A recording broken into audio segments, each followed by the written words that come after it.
প্রিয় কেমিস্ট ভাইরা, আশা করি সবাই ভালো আছেন। আপনারা বিভিন্ন ধরনের প্রশ্ন আমাদেরকে করে থাকেন, তার মধ্যে আজকে একটি প্রশ্নের উত্তর আপনাদেরকে দিচ্ছি। সেটি হচ্ছে যে আগের সত্যায়িত করা কাগজপত্র দিয়ে নতুন ব্যাচে, অর্থাৎ নতুন যে ব্যাচটি চলছে সেই ব্যাচে ভর্তি হতে পারবেন কিনা। এটি একটি গুরুত্বপূর্ণ বিষয় যে আগে যদি কাগজপত্র সত্যায়িত করে থাকেন বা আগে কখনো ভর্তি হওয়ার চেষ্টা করেছিলেন কিন্তু পারেননি, কিন্তু আগের সেই সত্যায়িত করা কাগজপত্র সেগুলো আপনার কাছে রয়ে গেছে, সেগুলো দিয়ে আপনি ভর্তি হতে পারবেন কিনা। উত্তর হচ্ছে আগের সত্যায়িত কাগজপত্র দিয়ে আপনি ভর্তি হতে পারবেন।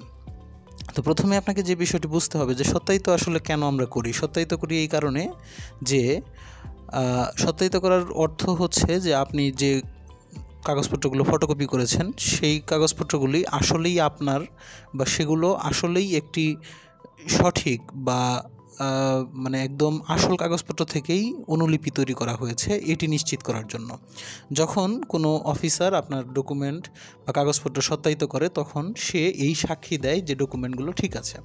তো এখন বিষয় হচ্ছে, যেহেতু আগে সত্যায়িত করেছেন তার মানে বোঝা যাচ্ছে যে ডকুমেন্টগুলো ঠিক আছে।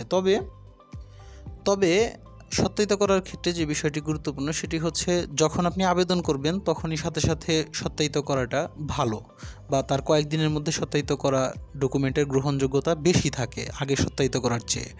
তো চেষ্টা করবেন যদি সম্ভব হয় একদম যখন আবেদন করবেন তখনই সাথে সাথে সত্যায়িত করে নিয়ে কয়েকদিনের মধ্যেই আপনি আবেদন করে ফেলবেন। এ ধরনের ডকুমেন্ট সত্যায়িত করলেই আপনার জন্য ভালো হয় আর কি। তো ধন্যবাদ। আপনাদের আরও কোনো জিজ্ঞাসা, মতামত, প্রশ্ন থাকলে আমাদেরকে জানাতে পারেন। সবার জন্য শুভকামনা রইল।